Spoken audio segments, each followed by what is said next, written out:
साथियों नमस्कार। आपके अपने YouTube channel DS Mishra official पर एक बार पुनः हार्दिक स्वागत है। आज का वीडियो है जो हम नियोजित शिक्षकों के सबसे ज्वलंत मुद्दे से संबंधित है। जनवरी से ही इस मुद्दे पर मंथन चल रहा है, तो आज मैंने भी इस मुद्दे पर अपने समझ एवं अपने विचार को रखा है।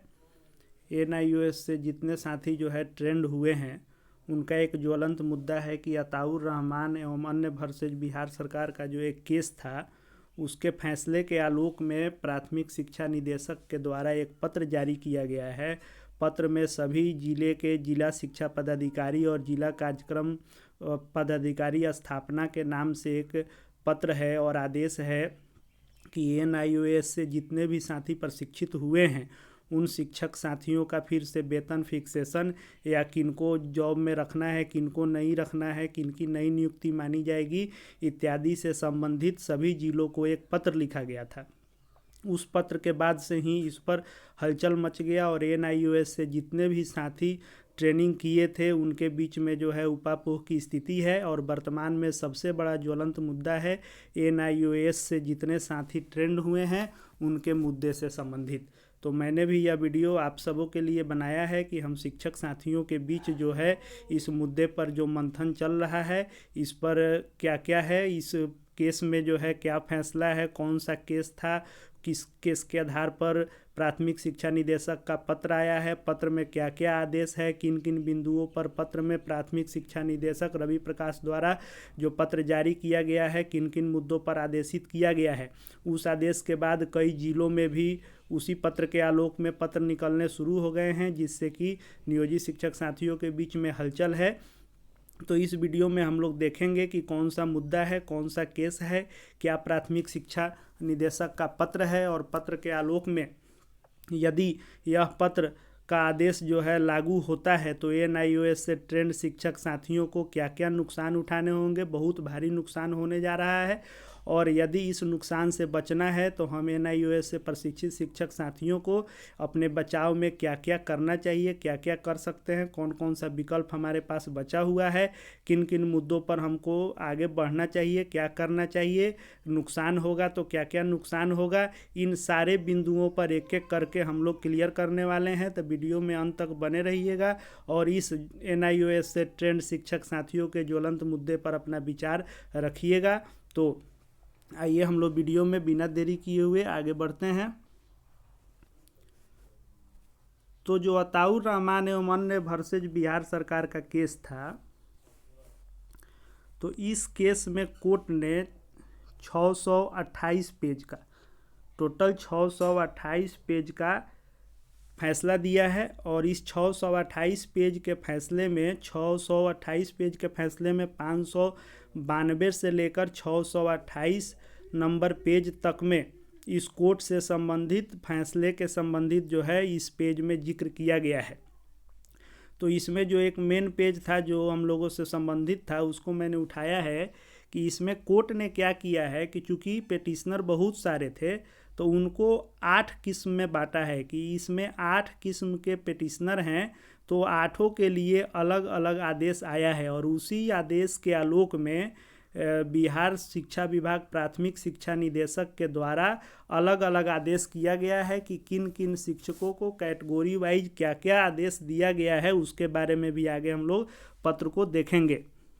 तो इसमें जो 8 कैटेगरी बांटा गया है उसमें यह है कि पहला कैटेगरी वह है कि वैसे NIOS से ट्रेंड शिक्षक जिनकी ट्रेनिंग जो है 31 मार्च 2019 के बाद हुई है, उनसे संबंधित फैसला है।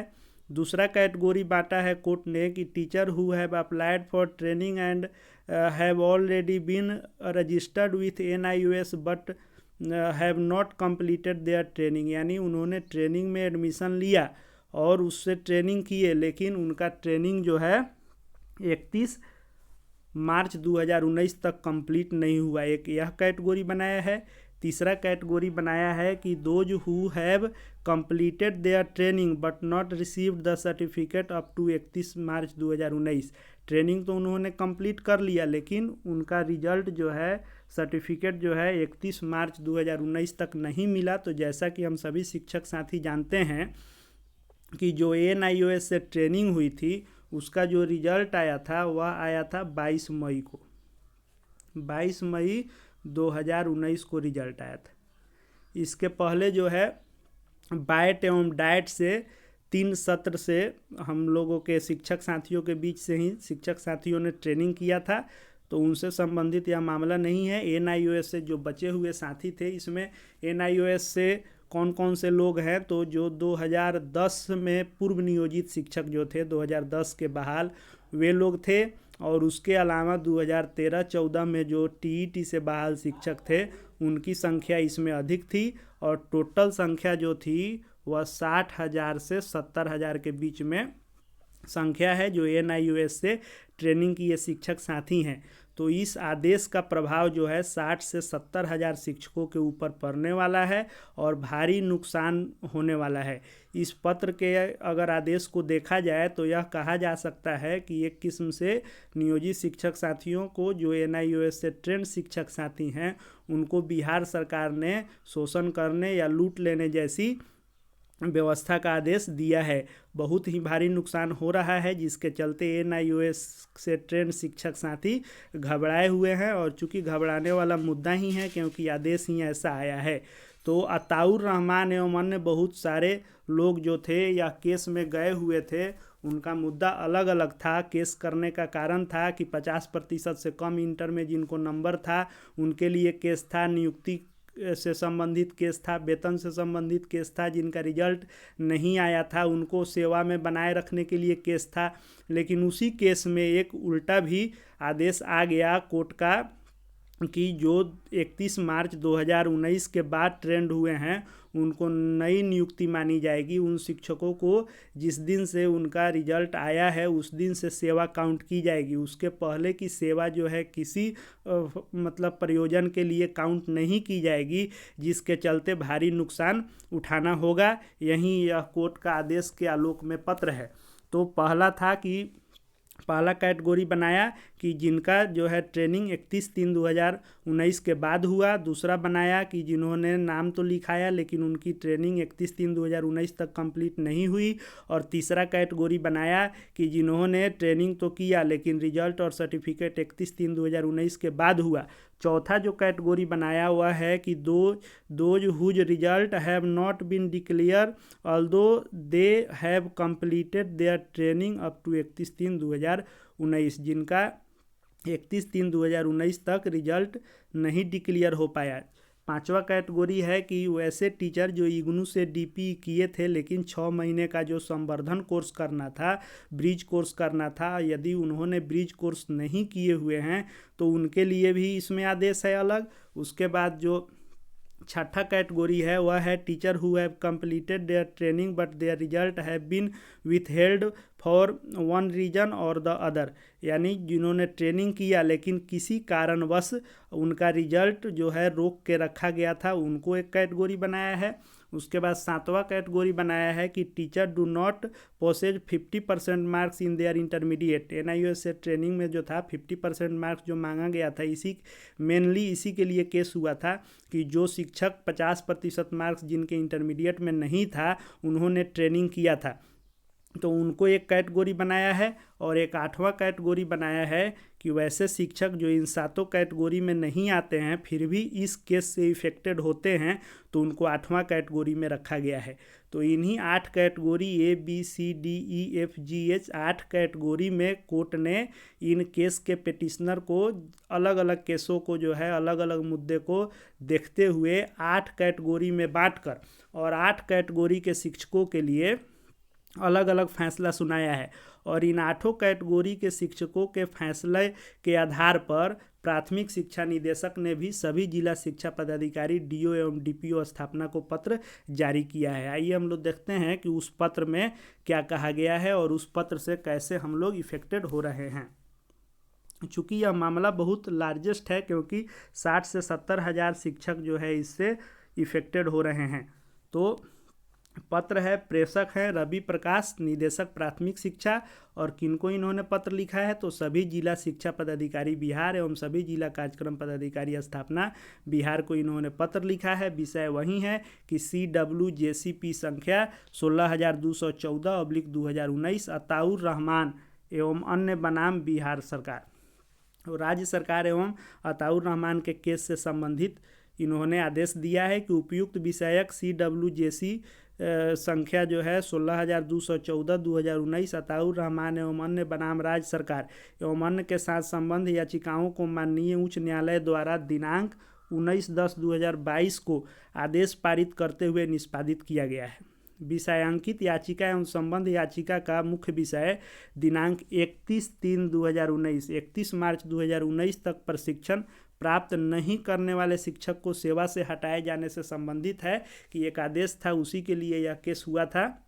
तो माननीय उच्च न्यायालय द्वारा ऐसे सभी वादीगण एवं समरूप कार्यरत शिक्षकों को विभिन्न वर्गों में वर्गीकृत करते हुए, जैसा कि मैंने पीछे ही बताया था कि 8 वर्गों में कोर्ट ने वर्गीकृत करते हुए उन्हें सेवा में रखना है तो किस शर्त पर अथवा सेवा मुक्त करने के संबंध में न्याय निर्देश दिया गया है।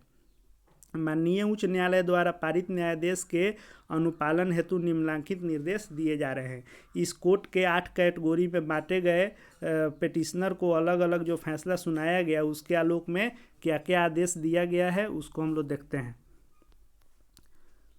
तो ऐसे शिक्षक जिनकी नियुक्ति अप्रशिक्षित शिक्षक के रूप में अथवा अनुकंपा के आधार पर अप्रशिक्षित शिक्षक के रूप में हुई और जिन्होंने 31/3/2019 31 मार्च 2019 के पश्चात यानी उसके बाद एवं दिनांक 19/10/2022 यानी 31 मार्च 2019 के बाद और 19 अक्टूबर 2022 के पहले प्रशिक्षण प्राप्त कर लिया है तो वैसे शिक्षक जो है सेवा में बने रहेंगे। लेकिन ऐसे सभी शिक्षकों को उनकी प्रशिक्षण पूर्णता की तिथि से नवनियुक्त माना जाएगा। यही जो पेच है कि इन्होंने आदेश दिया है कि 31 मार्च 2019 के बाद यदि आप ट्रेंड हैं और 19 अक्टूबर 2022 के पहले ट्रेंड हो चुके हैं तो सेवा में तो आपको रखा जाएगा लेकिन नवनियुक्त माना जाएगा।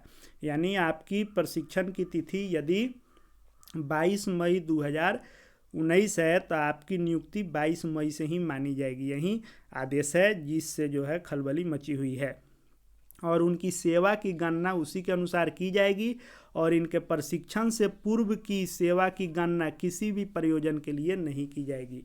यानी सेवा निरंतरता के लिए भी या किसी भी प्रयोजन वेतन संरक्षण इत्यादि से लेकर ग्रेड पे के लाभ वेतन लाभ किसी भी प्रयोजन के लिए आपको रिजल्ट के तिथि से पहले का जो है सेवा अवधि नहीं माना जाएगा।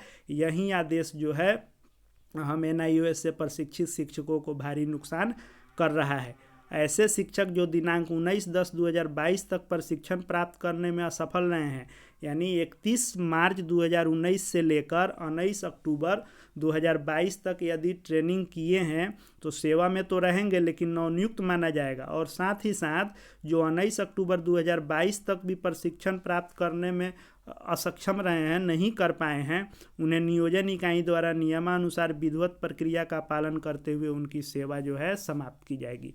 यानी जो अक्टूबर तक 2022 में नहीं कर पाए हैं किसी कारणवश किसी एक विषय में यदि फेल थे या परीक्षा नहीं दे पाए या किसी भी कारणवश यदि 19/10/2022 तक प्रशिक्षण पूरा नहीं किए तो उनको सेवा से हटा दिया जाएगा। यह भी आदेश है। और एक है कि यदि आप इस बीच में कर लिए हैं तो आप सेवा में तो बने रहेंगे लेकिन नवनियुक्त आपको माना जाएगा। आगे पत्र में है कि ऐसे शिक्षक जो NIOS अथवा SCERT से संबंध होकर प्रशिक्षण चर्या पूर्ण कर उत्तीर्ण हुए किंतु इंटरमीडिएट में 50% अंक प्राप्त नहीं रहने के कारण परीक्षा का परिणाम रोका गया हो वैसे शिक्षक सेवा में बने रहेंगे और उनकी सेवा की गणना प्रशिक्षण की परीक्षा उत्तीर्ण होने की तिथि से की जाएगी। तो अताउर रहमान केस में यह तो एक पॉजिटिव आया कि 50% से कम अंक भी आपको इंटर में है तो आप सेवा में बने रहेंगे, उस नियम के आधार पर आपको सेवा से बर्खास्त नहीं की जाएगी। लेकिन इसमें भी जोड़ा गया है कि आपकी सेवा की गणना जो है 50% से कम है तो कोई बात नहीं, आपको सेवा में रखा जाएगा, लेकिन आपकी भी सेवा की गणना प्रशिक्षण की उत्तीर्णता जो तिथि होगी उससे की जाएगी। तो यहाँ भी नुकसान हो रहा है। और ऐसे शिक्षक जो NIOS अथवा SCERT से संबंध होकर किसी कारण से प्रशिक्षण पूर्ण नहीं कर पाए अथवा प्रशिक्षण में अनुत्तीर्ण हुए अथवा इंटरमीडिएट में 50% अंक प्राप्त नहीं रहने के कारण प्रशिक्षण में शामिल नहीं हो सके, वे शिक्षक पद के लिए अयोग्य माने जाएंगे तथा इस आधार पर संबंधित नियोजन इकाई द्वारा नियमानुसार विहित प्रक्रिया का पालन करते हुए उन्हें सेवा से मुक्त करने की कार्रवाई की जाएगी। यानी जो लोग इसमें ट्रेनिंग करने के लिए एडमिशन तो लिए लेकिन परीक्षा में अनुत्तीर्ण हो गए, या इंटरमीडिएट में 50% से कम अंक था और वो छोड़ दिए कि नियम के अनुसार हम नहीं हैं, तो यदि उनकी ट्रेनिंग इस दोनों कारणवश से भी नहीं हुई है तो उनको सेवा से बर्खास्त करने की बात की गई है। उसके बाद है कि ऐसे शिक्षक जिन्होंने दिनांक 19/10/2022 तक प्रशिक्षण प्राप्त कर चुके हों किंतु याचिका के विचाराधीन रहने की अवधि में सेवा मुक्त कर दिए गए हों, उनकी पुनर्नियुक्ति की जाएगी तथा उन्हें प्रशिक्षण की परीक्षा उत्तीर्ण होने की तिथि से नवनियुक्त माना जाएगा। यानी जब इस केस से पहले आदेश था कि 19/10/2022 तक जो प्रशिक्षण नहीं किए उनको सेवा से हटा दिया गया, यदि किसी जिला में ऐसी कार्रवाई हुई है तो उनको पुनः जो है सेवा में लाया जाएगा, उनको पुनः नियुक्त किया जाएगा। लेकिन जब उनकी प्रशिक्षण की परीक्षा उत्तीर्ण होने की तिथि है उस तिथि से इसमें भी नवनियुक्त मानने की बात की गई है। यानी किसी भी कंडीशन में या तो ट्रेनिंग नहीं हुआ है तो सेवा से बर्खास्त करने का आदेश है, और यदि ट्रेनिंग आप किए हैं तो ट्रेनिंग जिस दिन पूर्ण हुआ उस दिन से नहीं, जिस दिन आपका रिजल्ट आया आपके परीक्षा के उत्तीर्ण होने की तिथि से नवनियुक्त मानने की आदेश आई है। तीसरा है कि वैसे शिक्षक जिन्होंने प्रशिक्षणचर्या दिनांक 31/3/2019 तक पूर्ण किया हो तथा उत्तीर्ण हुए हो किंतु उनका परीक्षा प्रमाण पत्र निर्गत नहीं हुआ हो, वे सेवा में बने रहेंगे। यानी उन्होंने ट्रेनिंग कर लिया लेकिन किसी कारणवश उनका प्रमाण पत्र रोका गया था, 50% से कम का मामला हो या किसी अन्य मामले में भी यदि उनका रिजल्ट रोक दिया गया हो तो वे लोग सेवा में बने रहेंगे। चौथा आदेश है रवि प्रकाश जो हैं प्राथमिक शिक्षा निदेशक, उनका कि वैसे शिक्षक जिनके लिए किसी कारण से दिनांक 31/3/2019 तक परीक्षा का आयोजन नहीं किया जा सका है, ऐसे शिक्षकों की सेवा संबंधित नियोजन इकाई द्वारा नियमानुसार विहित प्रक्रिया का पालन करते हुए सेवा मुक्त करने की कार्रवाई की जाएगी। यानी यदि आप परीक्षा नहीं दे पाए 31/3/2019 तक, रिजल्ट भले बाद में आया हो लेकिन यदि परीक्षा भी आप नहीं दिए तो आपको सेवा में नहीं रखा जाएगा। यदि इस दिन तक आप परीक्षा दिए, रिजल्ट भले ही बाद में आया तो सेवा में रहेंगे, नवनियुक्त माने जाएंगे। लेकिन अगर इस तिथि तक आपने परीक्षा भी नहीं दिया था ट्रेनिंग का तो आपको सेवा में नहीं रखा जाएगा। साथ ही साथ वैसे सेवा मुक्त शिक्षक को प्रशिक्षण की योग्यता प्राप्त करने की स्थिति में अगले चक्र की नियुक्ति में एक बार उम्र छांति का लाभ दिया जा सकेगा। यानी जो ट्रेनिंग नहीं कर पाए हैं, यदि नाम लिखा है ट्रेनिंग नहीं कर पाए, रिजल्ट नहीं आ पाया, तो उनको सेवा से जब हटाया जाएगा तो अगली बार जो बहाली होगी उसमें उनको उम्र में छूट दी जाएगी। पांचवा है आदेश कि वैसे शिक्षक जो इग्नू द्वारा आयोजित डीपीई का 2 वर्षीय प्रशिक्षण प्राप्त किए किंतु 6 माह का ब्रिज कोर्स नहीं कर सके, वे सेवा में बने रहेंगे लेकिन उन्हें विभाग द्वारा आयोजित 6 माह के ब्रिज कोर्स में उत्तीर्ण होना आवश्यक होगा। ब्रिज कोर्स में अनुत्तीर्ण होने वाले शिक्षकों की सेवा संबंधित नियोजन इकाई द्वारा नियमानुसार विहित प्रक्रिया के अंतर्गत समाप्त की जाएगी। यदि आप इग्नू से ही भी डीपीई किए हैं तो इग्नू से यदि डीपीई आप किए हैं तो आपको 6 महीना का ब्रिज कोर्स करना होगा। ब्रिज कोर्स में पास कर गए तो सेवा में बने रहेंगे, यदि ब्रिज कोर्स में आप पास नहीं किए तो आपको भी सेवा से बर्खास्त किया जाएगा। उसके बाद है कि ऐसे शिक्षक जो 6 माह का संवर्धन कोर्स नहीं प्राप्त करने के कारण सेवा मुक्त किए गए हैं, उन्हें विभाग द्वारा आयोजित 6 माह के ब्रिज कोर्स में सम्मिलित होना अनिवार्य होगा। 6 माह के ब्रिज कोर्स सफलतापूर्वक पूर्ण एवं उत्तीर्ण होने के पश्चात ही उन्हें सेवा में लाया जाएगा। यानी आपको अगर सेवा से मुक्त कर दिया गया है तो आपको पुनः जो है ब्रिज कोर्स करने के लिए समय दिया जाएगा और ब्रिज कोर्स करने के बाद आपको पुनः नियुक्त किया जाएगा। किंतु सेवा से हटाई गई अवधि का वेतन, यानी जब आपको हटा दिया गया और जब ज्वाइन किया जाएगा, इस अवधि का वेतन आपको नहीं दिया जाएगा। इस अवधि को आपको नो वर्क नो पे में डाला जाएगा, आपको वेतन नहीं। यानी हर आदेश में नियोजित शिक्षकों की सिर्फ और सिर्फ जो है हानि की बात की गई है, कहीं से कोई सकारात्मक बात नहीं है। इस केस के फैसले के आधार पर जो भी इसमें आदेश दिया गया है वह सब ही आदेश जोखिम भरा है और नुकसानदायक ही है नियोजित शिक्षकों के लिए। उपयुक्त कंडिकाओं में दिए गए निर्देश के आलोक में अपने जिला अंतर्गत नियुक्त शिक्षकों के प्रशिक्षण संबंधी तथ्यों की जांच एवं समीक्षा जिला शिक्षा पदाधिकारी द्वारा की जाएगी। जांच एवं समीक्षा के उपरांत जिला शिक्षा पदाधिकारी संबंधित नियुक्ति प्राधिकार के माध्यम से समुचित अग्रेतर कार्रवाई किया जाना सुनिश्चित करेंगे। यानी डीओ एवं डीपीओ को यह आदेश है कि अपने स्तर से इसको समीक्षा कीजिए और समीक्षा के बाद जो भी इसमें बिंदु दिए गए हैं उसके आलोक में आप अग्रेतर कार्रवाई कीजिए। विषयांकित याचिका एवं संबंध सभी याचिकाओं के वादीगण यदि अपना अभ्यावेदन जिला शिक्षा पदाधिकारी के समक्ष प्रस्तुत करते हैं तो उन अभ्यावेदनों पर जिला शिक्षा पदाधिकारी द्वारा सम्यक विचारोपरांत एक पक्ष के अंदर मुखर आदेश पारित कर अभ्यावेदन का निस्तारण किया जाएगा। यानी जो लोग इस केस में शामिल थे, अताउर रहमान एवं अन्य जो भी इसमें शामिल थे, वे अपना अभ्यावेदन जिला शिक्षा पदाधिकारी डीओ के समक्ष रखेंगे। उसको एक पक्ष के अंदर में डीओ को निस्तारित करना होगा।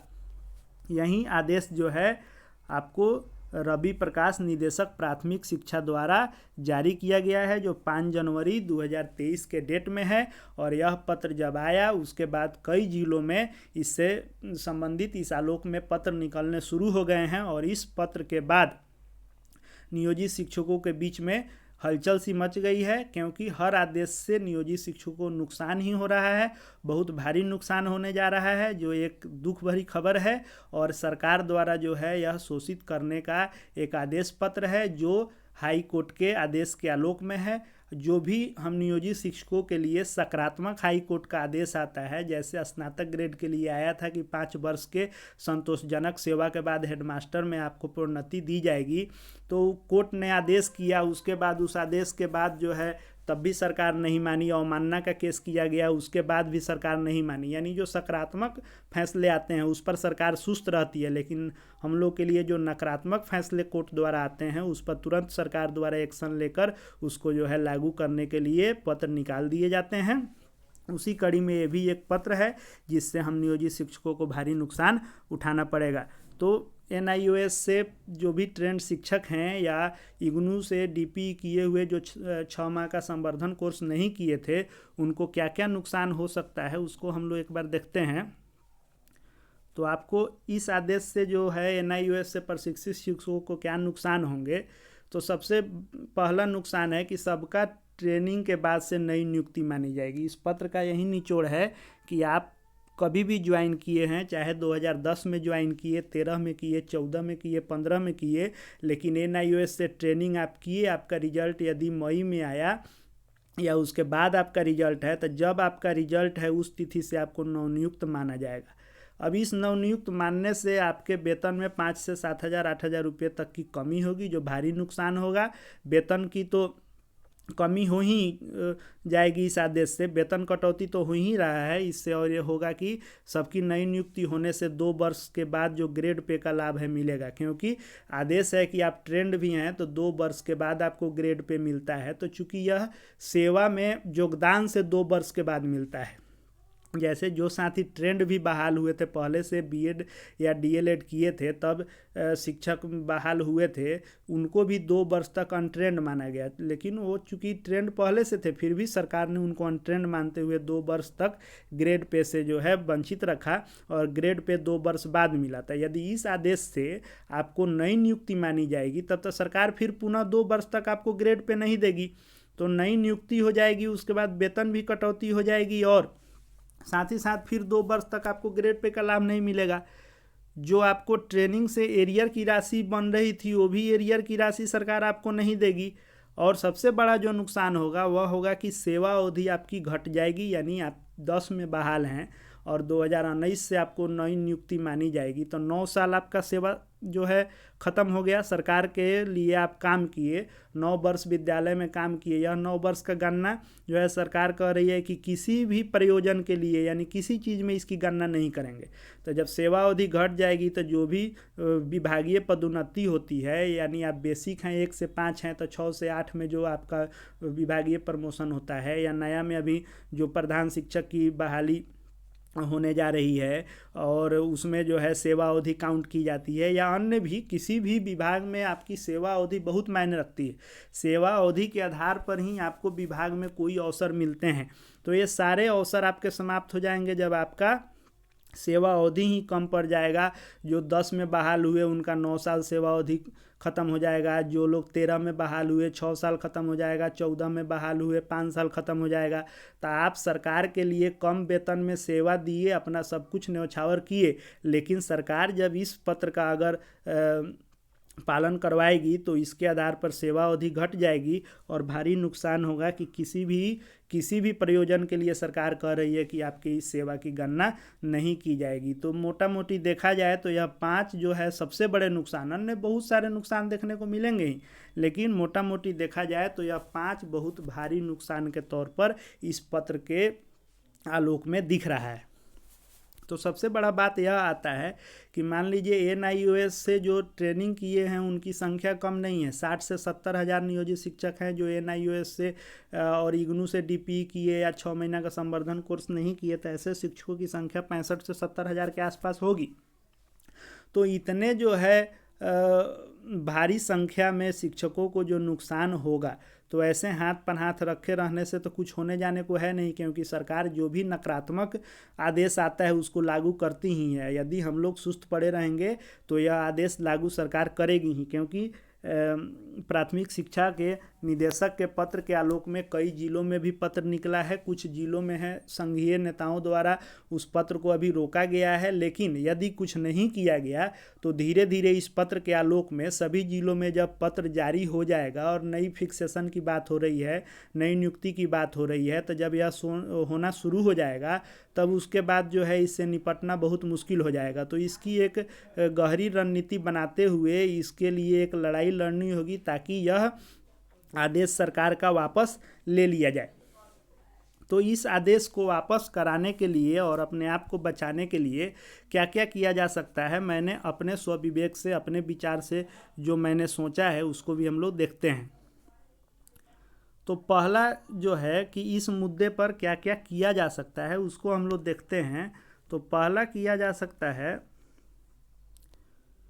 कि कोर्ट के माध्यम से लड़ाई लड़ी जाए। चूँकि यह कोर्ट का फैसला है और कोर्ट ने ही 8 कैटेगरी में इस केस को बांटकर अलग अलग कैटेगरी के लिए अलग अलग फैसला दिया है, जिसके आलोक में सरकार ने पत्र जारी किया है।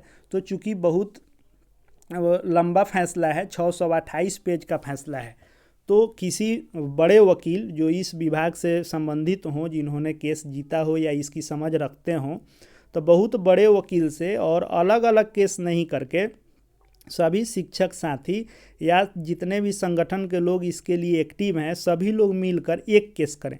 क्योंकि अलग अलग केस करने से एक तो बड़े वकील भी हायर नहीं हम लोग कर सकते हैं, और दूसरा कि फिर केस पेचीदा हो जाता है और लंबा चलने लगता है। तो सभी लोग एकजुटता के साथ यदि कोर्ट की भी लड़ाई लड़ें, इसके लिए वकील से राय लेकर कि इसका जो है क्या पक्ष रखा जा सकता है, मजबूत पक्ष के साथ यदि कोर्ट की भी लड़ाई लड़ी जाए तब भी हम इसमें फैसला को बदलवा सकते हैं। और चूँकि हर बेंच का अलग अलग सोचना होता है, हर कोर्ट का फैसला हर बेंच अपने अपने हिसाब से देती है, तो यदि हमारा वकील हमारा पक्ष मजबूती से रखे तो फैसला पक्ष में आएगा ही आएगा। तो कोर्ट के माध्यम से भी लड़ाई लड़ी जाए। दूसरा हो सकता है कि इस आदेश के खिलाफ एकजुट हो आंदोलन पर उतरा जाए। आंदोलन हो कि सरकार के संज्ञान में यह आए और सरकार ही इसको आपके लिए लड़े या सरकार इसको संज्ञान में ले। लेकिन हम नियोजित शिक्षकों की सबसे बड़ी कमी यही होती है कि कोई भी आंदोलन होता है तो उसमें हम पहुंच नहीं पाते हैं। तो मान लीजिए कि 60-70 हज़ार लोग यदि इफेक्टेड हैं और कोई आंदोलन की बात होती है तो 60 से 70 लोग भी नहीं पहुंच पाते हैं, तो ऐसे में सरकार पर दबाव बनाना जो है संभव नहीं है। तो इसमें अलग अलग गुट में नहीं होकर, अलग अलग संगठन के द्वारा नहीं होकर, संघ संगठन से ऊपर होकर सभी संगठन मिलकर, चूँकि यह बहुत बड़ा ज्वलंत मुद्दा है और हमारे NIOS से भी ट्रेंड शिक्षक साथी हमारे भाई हैं और उनको नुकसान हो रहा है, तो यह सोचकर नहीं कि NIOS वाले का मुद्दा है तो NIOS वाले ही अपना समझे वहीं आंदोलन करें, ऐसा नहीं सोचकर सभी शिक्षक साथी भाई अगर एक साथ मिलकर लड़ें और आंदोलन करें और सभी शिक्षक साथी भारी संख्या में पटना की धरती पर उतरें और आंदोलन करें, तब भी कुछ सकारात्मक हासिल किया जा सकता है। तीसरा किया जा सकता है कि अलग अलग संघ नहीं, सभी संघ मिलकर और दूसरा कोई ज्ञापन का मुद्दा नहीं हो, एकमात्र मुद्दा हो यही NIOS के प्रशिक्षण वाला मुद्दा हो कि जो पहले से चला आ रहा है व्यवस्था वही व्यवस्था बना रहे। इसके लिए सरकार पर दबाव बनाएं, क्योंकि सरकार के लिए भी कोर्ट के फैसला को बदल देना कोई बड़ी बात नहीं होती है। बहुत सारे केसों में आपने देखा होगा कि सरकार कुछ कहती है, कोर्ट कुछ कहती है, सरकार उसको नहीं मानती है, सरकार अपने हिसाब से भी करती है, या फिर सरकार चाहे तो किसी भी फैसले को कैबिनेट से ले जाकर उसको उलट भी सकती है, राज्यपाल द्वारा नया नियम भी बना सकती है, नियमावली में संशोधन भी किया जा सकता है। 628 पेज का फैसला है, उसमें बहुत सारा पॉइंट ऐसा भी मिलेगा जिसके आधार पर सरकार चाहे तो इसको भी कर सकती है। तो 3 हमारे पास ऑप्शन है, संभव है तो तीनों ऑप्शन किया जाए। कोर्ट के माध्यम से भी केस दायर किया जाए, आंदोलन भी हो और सरकार पर मिलकर सभी संगठन दबाव भी बनाए, तीनों भी किया जा सकता है। या सभी लोगों का विचार हो तो इसके लिए आप लोग कर सकते हैं कि अलग अलग संगठन में बंटकर नहीं, सभी जिलों में जो है सारे संगठन मिलकर जो भी एक्टिव जो है नेतृत्वकर्तागण हैं सभी जिलों में बैठक करें और एक बार पटना में बैठकर सब लोग इस पर विचार करें कि कोर्ट के माध्यम से भी और आंदोलन के लिए भी और सरकार से मिलकर, सरकार विपक्ष सबसे मिलकर दबाव बनाकर इसके खिलाफ जो है अगर लड़ाई लड़ी जाए ईमानदारी पूर्वक और एकजुटता से। सभी लोग यह नहीं सोचे, सभी लोग यही सोच रहे हैं जो देखने को और बात करने से लोगों से पता चल रहा है, जो हमारा भी व्यक्तिगत अनुभव है, 9 साल इस विभाग में आए हुए हमें भी हो गया है और 9 साल में 8 सालों का जो है शिक्षक राजनीति का अनुभव भी है। उसके आधार पर हम यह कह रहे हैं कि लोगों को यह लगता है कि 60 से 70 हज़ार लोग हैं, कुछ ना कुछ तो होगा ही, लोग जो है बैठा थोड़े रहेगा, कुछ ना कुछ लोग करेगा ही, यह सोचकर सभी लोग घर बैठ जाते हैं। तो यदि सारे लोग यही सोच लेंगे कि बहुत लोग हैं कुछ ना कुछ तो करेगा ही, तो हमको भी तो उसका फ़ायदा मिल ही जाएगा। तो यदि सारे लोग यही सोच लें कि बहुत संख्या है लोग तो कुछ करेंगे ही, तो फिर करेगा कौन? सबसे बड़ा हमारा किसी भी मुद्दा पर हार का कारण यही होता है कि हम लोग सब लोग सोच लेते हैं कि अच्छा इतना बड़ा लोग जो है, इतना बड़ी संख्या जो है, इतनी बड़ी संख्या इससे इफ़ेक्टेड हो रही है, कोई ना कोई केस करेगा ही, कोई ना कोई आंदोलन करेगा ही। तो यदि आपको अपने आप को बचाना है तो कोई भी संगठन अलग अलग नहीं, सभी संगठन मिलकर और एकजुटता के साथ यदि इस तीनों माध्यम से लड़ाई लड़ें तब जाकर सफलता हासिल हो सकती है कि कोर्ट के माध्यम से भी हो, आंदोलन भी हो और सरकार पर हर प्रकार से, विधायक से हो, सांसद से हो या जिस नेतृत्वकर्ता का जिस दल में अपना पैठ हो उसके थ्रू जो है अगर दबाव बनाए तो यह तीनों प्रकार से सरकार पर दबाव बनाकर हम इसका जो है फैसला बदलवा सकते हैं और इससे बच सकते हैं। यदि हम इसमें पीछे हुए या सुस्त पड़े तो सरकार यदि यह आदेश लागू कर देती है तो NIOS से प्रशिक्षित शिक्षकों को बहुत भारी नुकसान उठाना पड़ेगा। इसलिए सभी शिक्षक साथियों से आग्रह रहेगा कि सभी शिक्षक साथी इस मुद्दे पर एकजुट होकर, या तो आप NIOS से हैं तब तो आप इससे इफेक्टेड ही हैं, लेकिन यदि NIOS से जो साथी प्रशिक्षित नहीं हैं या इस आदेश का प्रभाव उन पर नहीं होने वाला है तो वो भी इस लड़ाई में आगे आएँ, क्योंकि NIOS से भी जो ट्रेंड शिक्षक साथी हैं वो भी हमारे भाई ही हैं और इस आदेश के बाद जो है उनको जो है इस नौकरी में बने रहना और मानसिक रूप से भी इस नौकरी को कर पाना बहुत मुश्किल होगा, क्योंकि जो चीज़ मिल रहा था उसको भी छीना जा रहा है। आगे मिलना तो अलग की बात है, तो हमको प्लस नहीं हो रहा है, माइनस ही हो रहा है। तो इससे जो है मानसिक दबाव में भी हैं, बहुत सारे शिक्षक साथी घबराए हुए हैं, परेशान हैं। तो हम सभी शिक्षक साथियों को मिलकर इसके लिए लड़ना होगा, रणनीति बनाना होगा और तीनों माध्यमों से यदि हम लड़ते हैं तब जाकर सकारात्मक हासिल हो पाएगा। अब देखिए, इसी पत्र के आलोक में मुजफ्फरपुर में जो है DPO स्थापना, जो इसके पहले प्रफुल्ल कुमार मिश्रा जो है पूर्वी चंपारण के DPO थे, अभी मुजफ्फरपुर के DPO हैं, उनके द्वारा जो है इस पर अग्रेतर कार्रवाई भी की जा रही है। और आज का यह न्यूज़ भी है कि 19 अक्टूबर 22 तक ट्रेनिंग करने वाले पूर्व की गणना नहीं होगी। 8 अलग अलग बिंदुओं के तहत, जो हमने पहले कोर्ट का 8 बिंदु बताया है कि 8 कैटेगरी बनाया गया है, इस पर जो है आगे अग्रेतर कार्रवाई भी होनी शुरू हो गई है। तो हमें बैठे रहने से काम नहीं चलेगा, हमें इसके लिए आगे आकर लड़ना होगा। 60 से 70 हज़ार शिक्षकों का जो घट जाएगा वेतन, यह एक हेडलाइन बना है। सिर्फ वेतन ही नहीं घटेगा, आपके अगर सेवा अवधि को काटा जा रहा है तो आगे चलकर नौकरी में बहुत भारी नुकसान हर बार आपको होगा। इसलिए यह बहुत ही ज्वलंत मुद्दा है और इसके लिए एकजुट होकर लड़ना ही होगा। हमने अपने सोच और स्वविवेक के आधार पर अपनी बातें आप तक रखा है। आप भी कमेंट बॉक्स में बताएंगे कि और क्या किया जा सकता है, या हमारी बातों में क्या क्या सुधार करके इसको आगे किया जा सकता है, या हमने कहा इस बात से आप कितने सहमत हैं। इन सब मुद्दों पर हम लोग आपस में बात करें और जो भी हो तो जितना जल्दी हो सके इस पर फैसला लिया जाए और आगे बढ़ा जाए, ताकि NIOS से जितने भी प्रशिक्षित शिक्षक साथी हैं उनका यह भारी नुकसान नहीं हो पाए।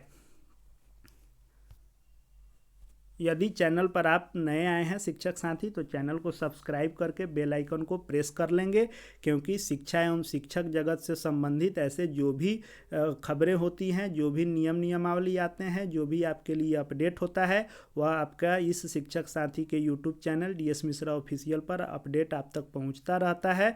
शिक्षक के कार्यों से संबंधित या शिक्षक के खबरों से संबंधित, शिक्षक जगत को ही समर्पित यह आपका चैनल है, शिक्षक साथी का चैनल है।